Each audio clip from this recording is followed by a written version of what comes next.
મિત્રો, આપણે આજે જે નીટ ટેસ્ટ સિરીઝ શરૂ થઈ છે એની અંદર સ્ટાન્ડર્ડ 11નું ચેપ્ટર નંબર 1 અને એના 30 પ્રશ્નોની આપણે ચર્ચા કરીશું મિત્રો. તો પહેલો પ્રશ્ન લઈએ કે નીચે આપેલામાંથી કયું લક્ષણ સજીવની લાક્ષણિકતાને વ્યાખ્યાયિત કરે છે? તો અહીંયા બાહ્ય ઉત્તેજના પ્રત્યેનો જે પ્રતિભાવ છે એ દરેક સજીવ આપતો હોય છે, માટે સજીવની લાક્ષણિકતાને વ્યાખ્યાયિત કરતું હોય તો આ બી વિકલ્પ છે. બરાબર, કેમ કે વૃદ્ધિ જે છે સજીવ અને નિર્જીવ બંનેમાં જોવા મળે છે. અવાજ સજીવ અને નિર્જીવ બંનેમાં ઉત્પન્ન કરી શકાય છે. પ્રજનનમાં પણ આપણે અપવાદરૂપ જોઈ શકીએ છીએ. બરાબર, પ્રજનનની અંદર આપણે જાણીએ છીએ ખચ્ચર છે, વંધ્ય કામદાર માખી છે, વંધ્ય હોય એવું માનવ યુગલ છે. આ બધા જ જે છે સજીવો પ્રજનન કરતા નથી. આમ પ્રજનનનો પણ દરેક સજીવ જે છે એ સજીવના લક્ષણ તરીકે આપણે એને વ્યાખ્યાયિત ન કરી શકીએ, માટે અહીંયા જવાબ આવશે બી. ઓકે, પછીનો પ્રશ્ન છે વનસ્પતિઓ અને પ્રાણીઓની ઓળખ અને વર્ગીકરણ માટેના એક સાધન તરીકે ચાવીનો ઉપયોગ થાય છે, અને જેનો ઉપયોગ નીચે પૈકી શું બનાવવામાં થાય છે? તો અહીંયા ચાવીનો જે ઉપયોગ છે એ મોનોગ્રાફ્સ એટલે કે લઘુ પુસ્તિકાઓ અને વનસ્પતિ સૃષ્ટિ બરાબર બનાવવા માટે થતો હોય છે. બરાબર, માટે અહીંયા જવાબ આવશે એ અને બી બંને. ઓકે, પછીનો પ્રશ્ન છે એક કોષીય સજીવો કોષોની સંખ્યા દ્વારા વૃદ્ધિ કરે છે. બરાબર, અને રીઝન એટલે કે કારણ આપ્યું છે કે એક કોષીય સજીવોમાં પ્રજનનને વૃદ્ધિ સાથે સરખાવાય છે. બરાબર, તો અહીંયા આપણે જોઈ શકીએ એક કોષી સજીવો કોષની સંખ્યા દ્વારા વૃદ્ધિ કરે છે, એટલે કે એક કોષી સજીવમાંથી એકમાંથી બે કોષો બને એટલે કે એ રીતે વૃદ્ધિ કરતા હોય છે.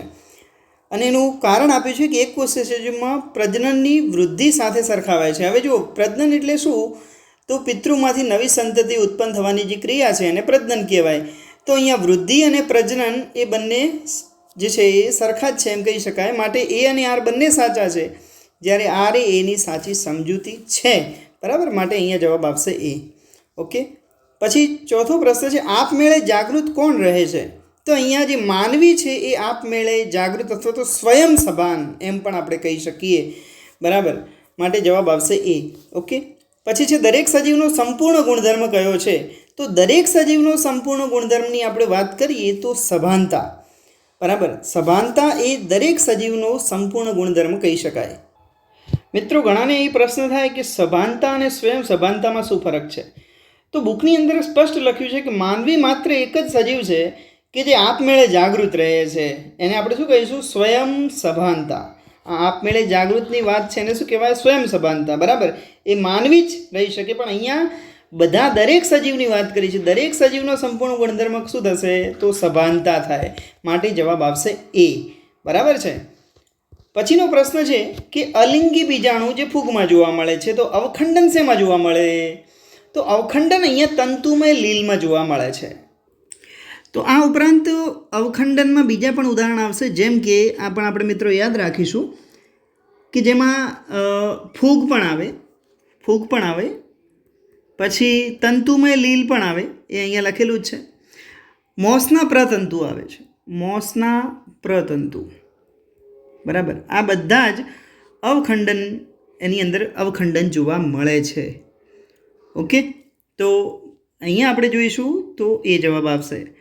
પ્રશ્ન એના પછીનો આપણે લઈએ કે સજીવોની અંદર જીવનની વિલક્ષણ ઘટનાઓ શેના લીધે છે? તો અહીંયા દેહની આંતરક્રિયાઓને લીધે આવશે. સજીવોમાં જીવનની વિલક્ષણ ઘટનાઓ તેમના દેહની આંતરક્રિયાઓને લીધે શક્ય બને છે. બરાબર, માટે જવાબ આવશે એ. ઓકે, પછીનો પ્રશ્ન છે નીચેનામાંથી સજીવ માટે સુસંગત વિધાન કયું છે? તો પહેલું છે દરેક સજીવ વૃદ્ધિ, વિકાસ અને પ્રજનન કરે છે. તો આ સુસંગત વિધાનમાં નહીં આવે, કેમ કે અહીંયા વૃદ્ધિ અને પ્રજનનની બાબતમાં કેટલાક અપવાદો જોવા મળે છે. દરેક સજીવ વૃદ્ધિ કરે, અનુકૂલન સાધે અને પ્રચલન કરે. બરાબર, તો અહીંયા પ્રચલન તમે જો દરેક સજીવ પ્રચલન કરે, જેમ કે વનસ્પતિ પ્રચલન કરી શકતી નથી, માટે બી પણ નહીં આવે. સી છે દરેક સજીવ વૃદ્ધિ વિકાસ કરે પરંતુ પ્રજનન કરે એ જરૂરી નથી. હવે તમે જુઓ, દરેક સજીવ વૃદ્ધિ કરે છે, વિકાસ કરે છે, પરંતુ પ્રજનન કરે એ જરૂરી નથી. બરાબર. તો આ જે વિધાન છે એ સાચું છે એમ કહી શકાય. બરાબર. કેમ કે પ્રજનનની બાબતમાં કેટલાક અપવાદ આપણે જોવા મળે છે. બરાબર. દરેક સજીવ વૃદ્ધિ કરે છે, વિકાસ કરે છે, પરંતુ પ્રજનન કરે એ જરૂરી નથી, માટે જવાબ આવશે અહીંયા સી. ઓકે. પછીનો પ્રશ્ન લઈએ કે વૃદ્ધિના પૂરક લક્ષણો છે. તો વૃદ્ધિના પૂરક લક્ષણો એટલે શું? તો વૃદ્ધિ, કદમાં વધારો અને સંખ્યામાં વધારો, આ બંને લક્ષણો એ એના પૂરક લક્ષણો આપણે કહી શકીએ, માટે જવાબ આવશે 1 અને 2. બરાબર છે. કદમાં વધારો અને સંખ્યામાં વધારો થવો એ બંને પૂરક લક્ષણો થશે. અવખંડન દ્વારા બહુગુણન પામતા સજીવો કયા? તો અત્યારે જ મેં તમને આગળ વાત કરી લીધી છે કે ભાઈ જે ફૂગ છે તંતુમય લીલ છે અને મોસના પ્રતંતુ છે. બરાબર. આ ઉપરાંત તો અહીંયા 1 નંબર, 2 નંબર અને 5 નંબર. બરાબર છે. સોરી, અહીંયા 4 થશે. તો 1, 2 અને જે 4 નંબર છે એટલે ફૂગ, તંતુમય લીલ, મોસના પ્રતંતુ, આ બધા જ અવખંડન દ્વારા બહુગુણન પામતા સજીવો છે. પછી જે ટ્રિટિકમ એસ્ટિવમમાં, એસ્ટિવમ એટલે શું? તો ટ્રિટિકમ એ પ્રજાતિ છે, એસ્ટિવમ જાતિ છે, માટે જવાબ સિમ્પલ છે, જાતિ. દીપડા સંદર્ભે અસંગત પસંદ કરવાનું છે. તો અહીંયા ફેલિસ જે છે એ અસંગત આવશે. ફેલિસ જે છે એ બિલાડીની પ્રજાતિ છે. બરાબર, માટે એ અલગ પડે છે. બરાબર. બાકી પેન્થેરા જે છે એ આપણે કહી શકીએ દીપડાની પ્રજાતિ છે, પેન્થેરા પાર્ડસ દીપડાનું વૈજ્ઞાનિક નામ થાય છે. બરાબર. એના પછી આપણે તો અહીંયા જવાબ આવશે આપણે ફેલિસ. બરાબર, જે બિલાડીની પ્રજાતિ છે. પછીનો પ્રશ્ન છે નીચે આપેલ કયો વર્ગક છે? તો આ બધા વર્ગક છે, પ્રજાતિ છે, ગોત્ર, સમુદાય, આ 3 વર્ગક આવશે. બરાબર છે. સંગત જોડ પસંદ કરવાની છે. તો ઘઉં જે છે એ પોએસી કુળની અંદર આવે, એ આપણે બધા જાણીએ છીએ. બરાબર. હવે અહીંયા ઘરમાખી આપ્યું છે અને એમાં બ્લાટીડી આપ્યું છે. બરાબર. તો ઘરમાખીની અંદર આવે છે મસ્કીડી, મસ્કા ડોમેસ્ટિકા, અહીંયા મસ્કીડી આવે તો આ સંગત થાય. આપણો જવાબ આ છે. બરાબર. મનુષ્યની અંદર વાત કરીએ ને તો હોમોનિડી કુળ આવે. બરાબર. જ્યારે આંબાની અંદર વાત કરીએ તો જે કુળ છે એના કાર્ડિયેસી આવશે. ઓકે. માટે આ 3 અસંગત છે, જ્યારે ડી જે છે એ સંગત છે. પછીનો પ્રશ્ન છે ધતુરાનું ગોત્ર કયું છે? તો ધતુરાનું ગોત્ર જે છે પોલીમોનિયલ્સ આવશે. બરાબર છે.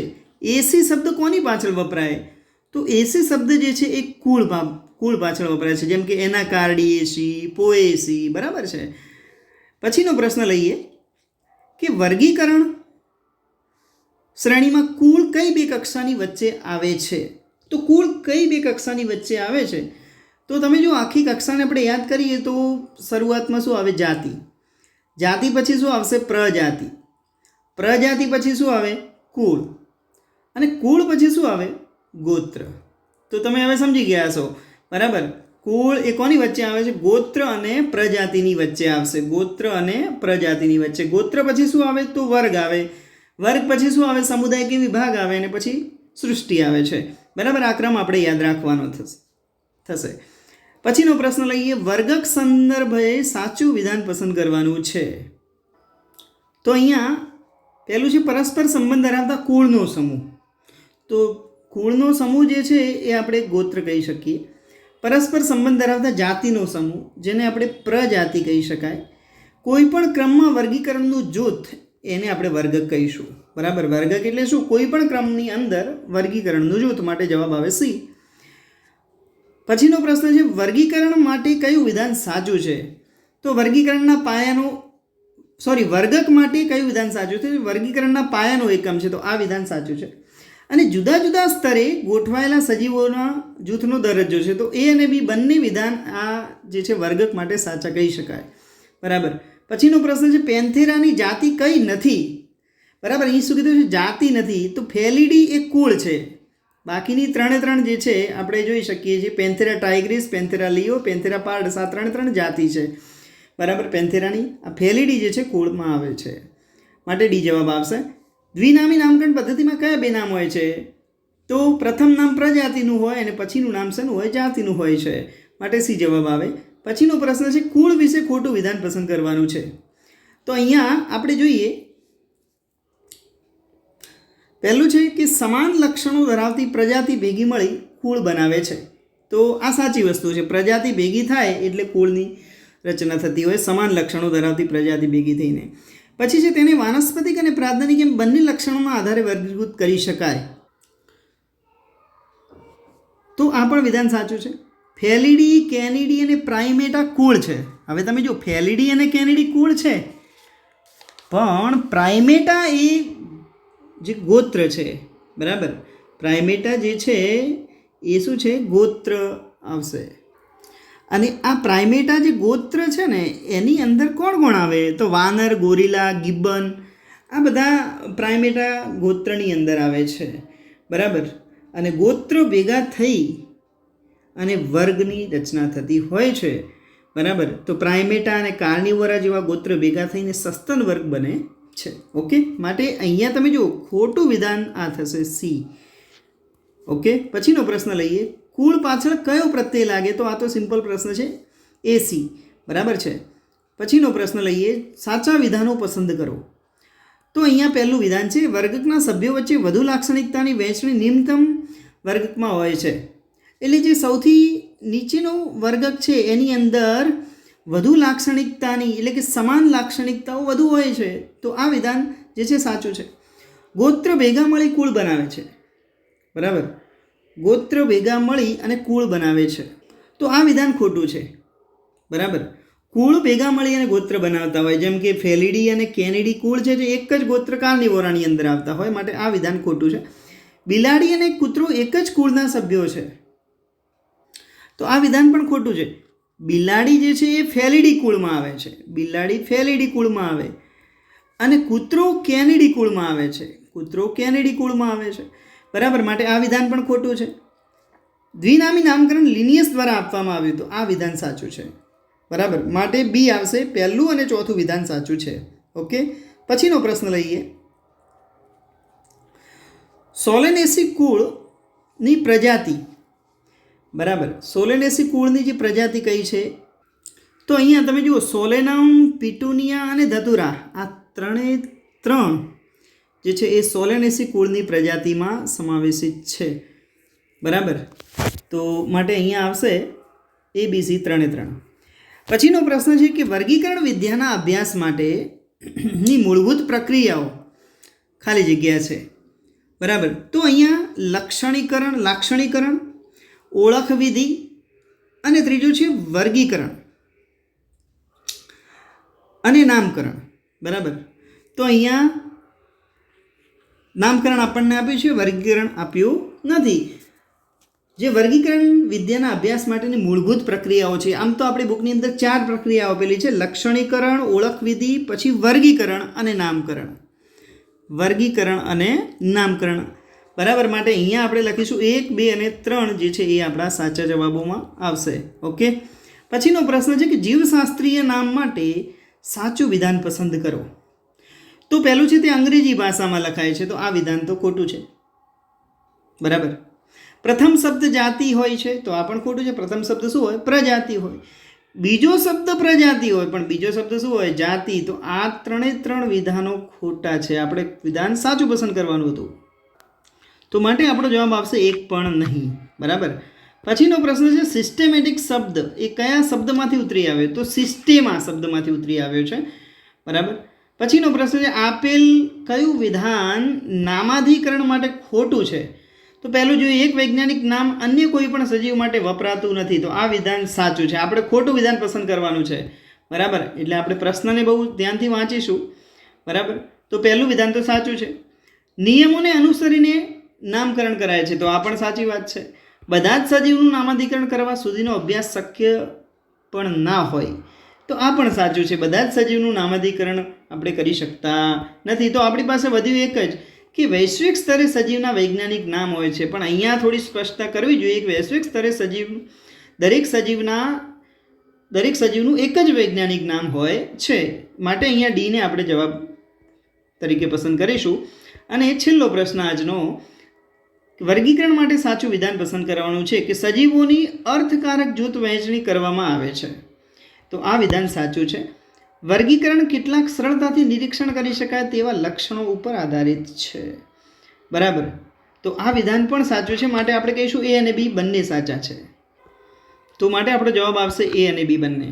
તો આ ચેપ્ટર 1 સજીવ વિશ્વના આ જે પ્રશ્નો આપણે સોલ્વ કરાવવાનો પ્રયાસ કર્યો, એના હવે પછીના વિડીયોમાં આપણે ચેપ્ટર 2 જે છે એના પ્રશ્નોનું સોલ્યુશન કરીશું. આવજો મિત્રો.